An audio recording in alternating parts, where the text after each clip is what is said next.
Bismillahirrahmanirrahim. Assalamu alaikum everyone. I hope you all are fine. Okay, today we will start unit number 6 and it's on page number 55. The name of this lesson or this poem is In Spite of War. Okay, this is a poem in the name or the title of this is In Spite of War. मतलब जंग के बावजूद. Inspired या डिस्पायर्ड का मतलब होता है कि बावजूद. वॉर जंग.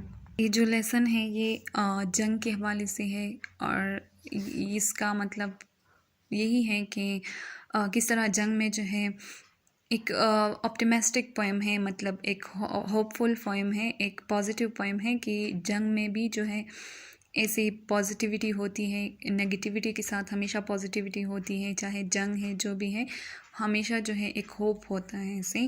तो यहाँ पर प्री रीडिंग में है, look at the pictures and product the lesson the theme of the lesson the poem का थीम जो है आप इन पिक्चर्स से प्रोडक्ट करें।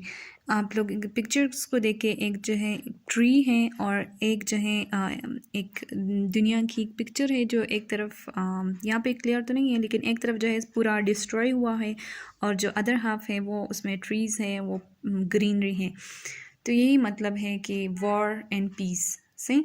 तो क्या है इस पोएम में हम पढ़ेंगे तो पता चल जाएगा सही। Reading. Okay, there are total 1, 2, 3, 4, 5, 6, 7 stanzas in this poem. Okay, first we will read about the poet. यहाँ पर poet के हवाले से हम जो है हम पढ़ेंगे। This poem is written by Angela Morgan. Poetess है। Angela Morgan was born in 1875 in Washington, D.C. Her given name at birth was Nina Lillian, which she later changed to Angela. Her career as writer started as a journalist for the Chicago and New York newspapers before World War I. Her most productive years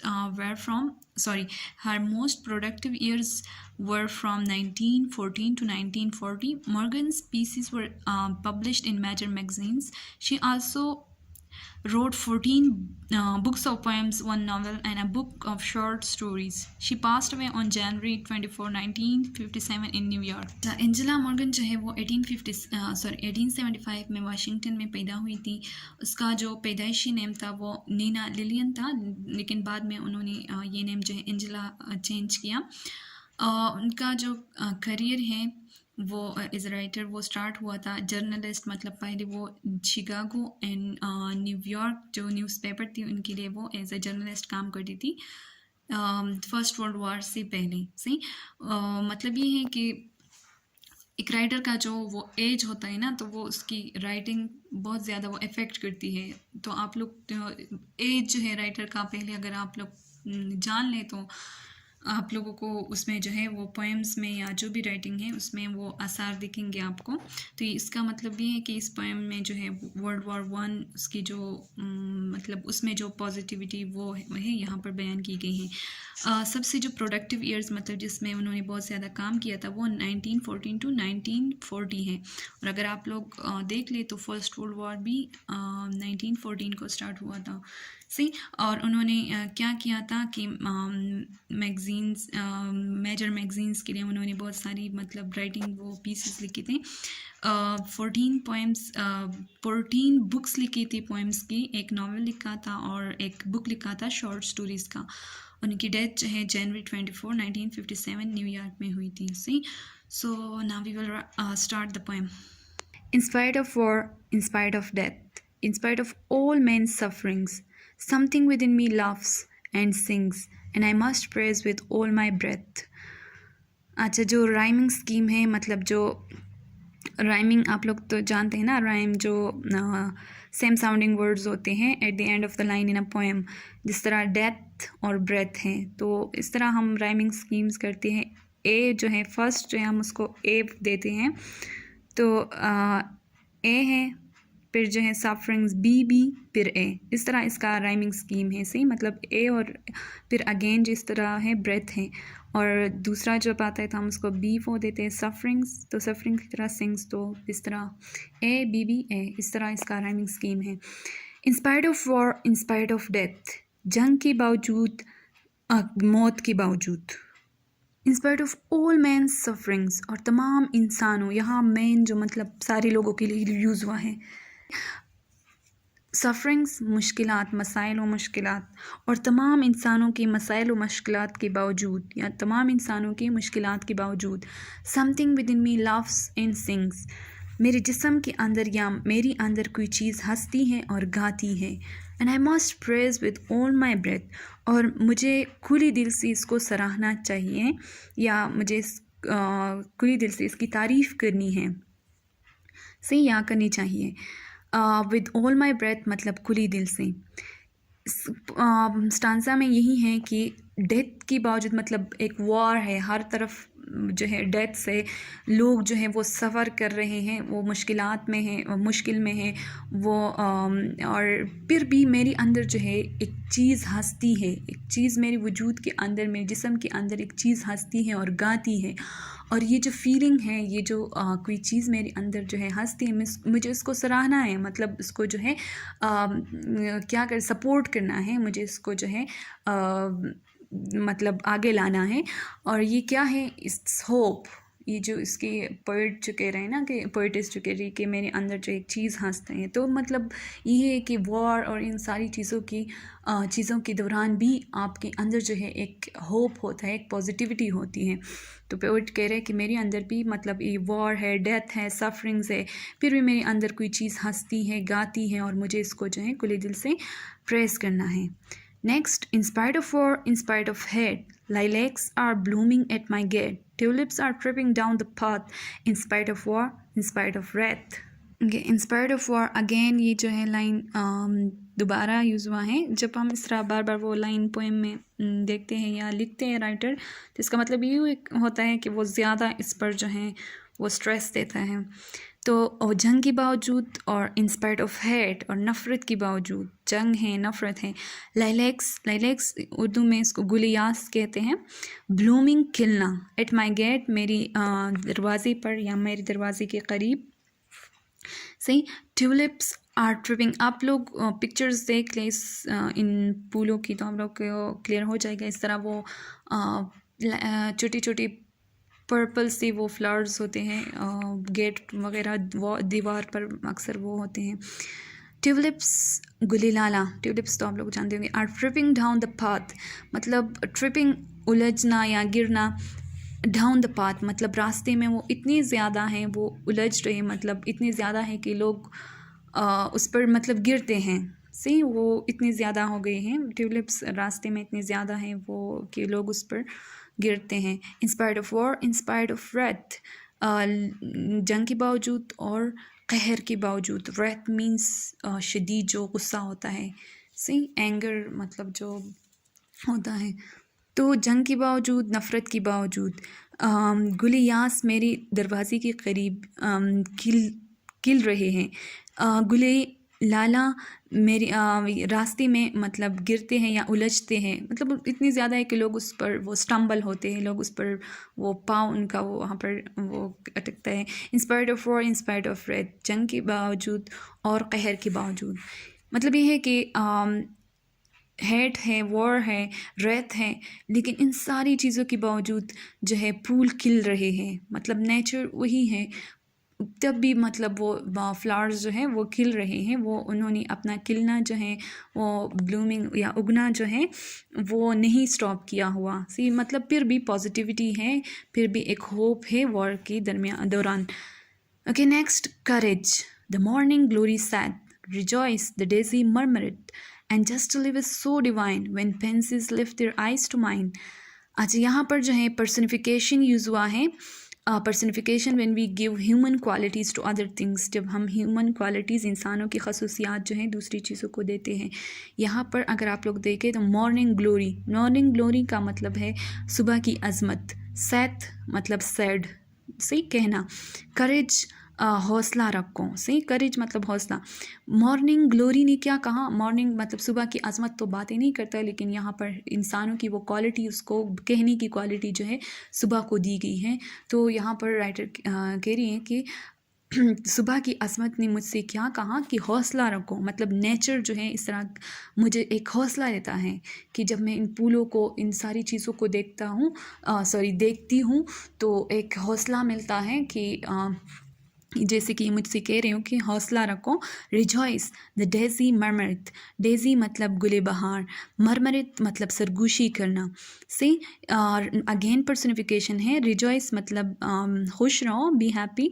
तो सुबह की अज़मत ने क्या कहा कि हिम्मत रखो, और गुले बहार ने सरगोशी की मुझसे कि खुश रहो। सही, मतलब ये मुझे सारे जो मॉर्निंग की ग्लोरी है, मतलब सुबह की जो खूबसूरती है, जो अज़मत है, और जो डेज़ी गुले बहार है, उसने इन सब ने मुझसे क्या कहा कि खुश रहो, हौसला रखो, मतलब this time will pass and everything will be all right and there is still positivity. See and इस तरह तो नहीं होता ना कि सिर्फ जो है नेगेटिविटी हो, हमेशा जो है हर सिचुएशन में एक होप होता है, एक पॉजिटिविटी ज़रूर जो है वो होती है। And just to live is so divine when pencils lift their eyes to mine. Again एक और पर्सनिफिकेशन है, जब पेंसिल्स ने मतलब बनफ्शा एक फ्लावर्स होते हैं, उन्होंने लिफ्ट उठाना, देयर आइज टू माइन मतलब आंखें उठाकर मेरी तरफ देखा, और उन्होंने क्या कहा कि just to live is so divine, मतलब सिर्फ रहना, ज़िंदा रहना या जीना जो है वो खुदा की तरफ से है। डिवाइन यहाँ मतलब खुदा की तरफ से या मुक़द्दस से, मतलब ये है कि जीना जो है वो खुदा का हुक्म है। सही, लिविंग इज़ फ्रॉम गॉड, यहाँ पर to live is so divine मतलब खुदा की तरफ से, जीना जो है वो खुदा की तरफ से है।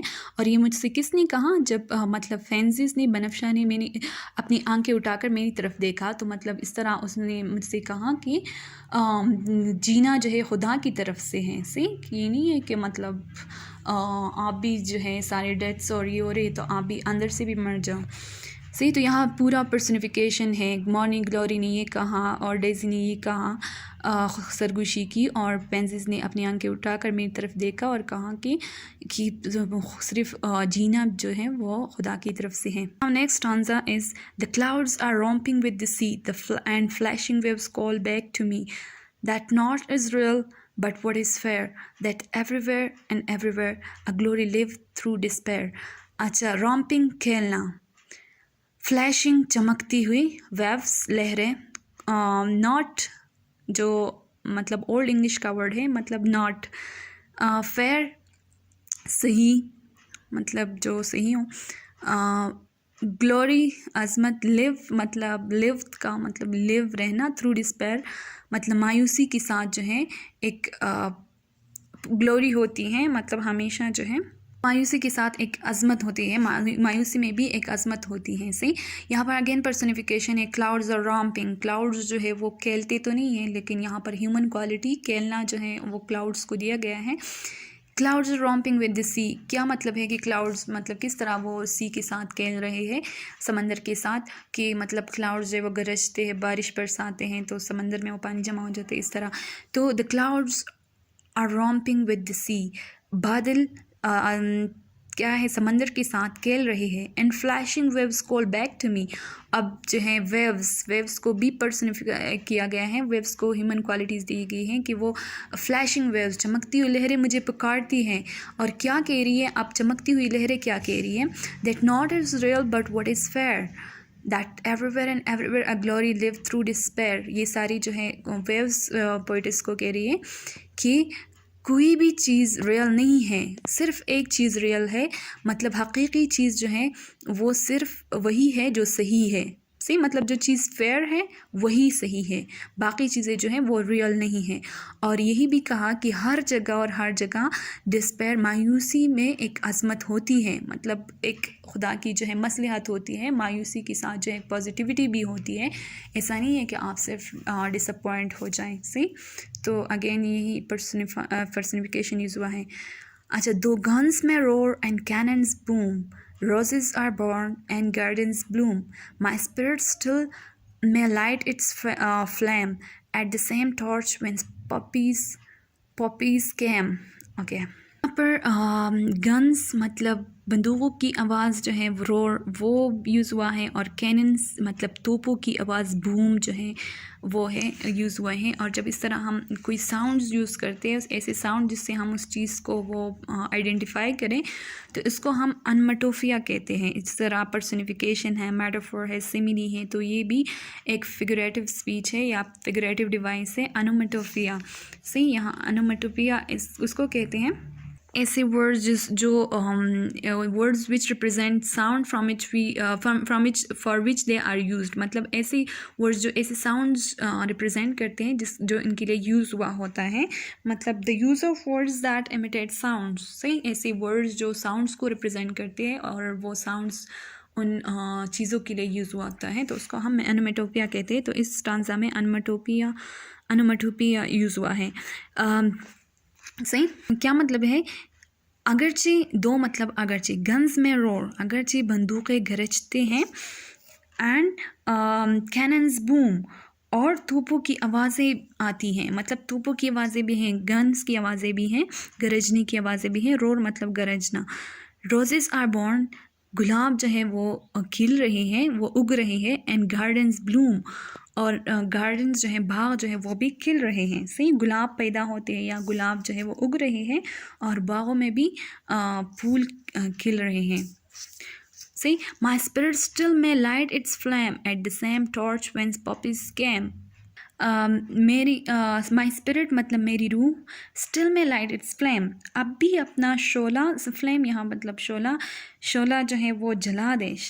सही, मतलब मेरी रूह अब भी खुश हो सकती है, मेरी रूह अब भी अपना शोला जला दे। एट द सेम टॉर्च, उसी रोशनी से, व्हेंस पपीज़ कैम, जब कोकनार की, मतलब पपीज़ भी एक फ्लावर्स होते हैं, जब कोकनार की फूल आ जाए, तो जिस टॉर्च से, मतलब जिस खुदा ने उस फूलों को जो है वो उस रोशनी, मतलब यहाँ पर डिविनिटी की या डिवाइन वो भी कह सकते हैं कि जिस खुदा ने कोकनार की फूल जब वो बनाए, मतलब उगाए, तो उसी से मेरी रूह जो है मैं उसको भी अपने अंदर मतलब पॉजिटिविटी ला सकता हूँ, अपनी रूह की जो शमा है उसको जला सकता हूँ। See, where mornings alter whitely burns, Lilies may lift their silver urns in spite of war, in spite of shame. अच्छा, where मतलब जहाँ, morning's altar सुबह की कुर्बानगाह, whitely burns मतलब जब सुबह की कुर्बानगाहों में सफ़ेद रोशनियाँ जलती हैं। सी, सफ़ेद रोशनियाँ जलती हैं, वाइटली बर्न्स। लिलीज़ एक और फ्लावर्स है, गुल नरगस। may lift their silver urns, अपनी जो है वो अर्न्स मतलब गुलदान, सफ़ेद गुलदान उठाते हैं। इंस्पायर्ड ऑफ वॉर मतलब वॉर, जंग के बावजूद, इंस्पायर्ड ऑफ शेम और शर्म के बावजूद।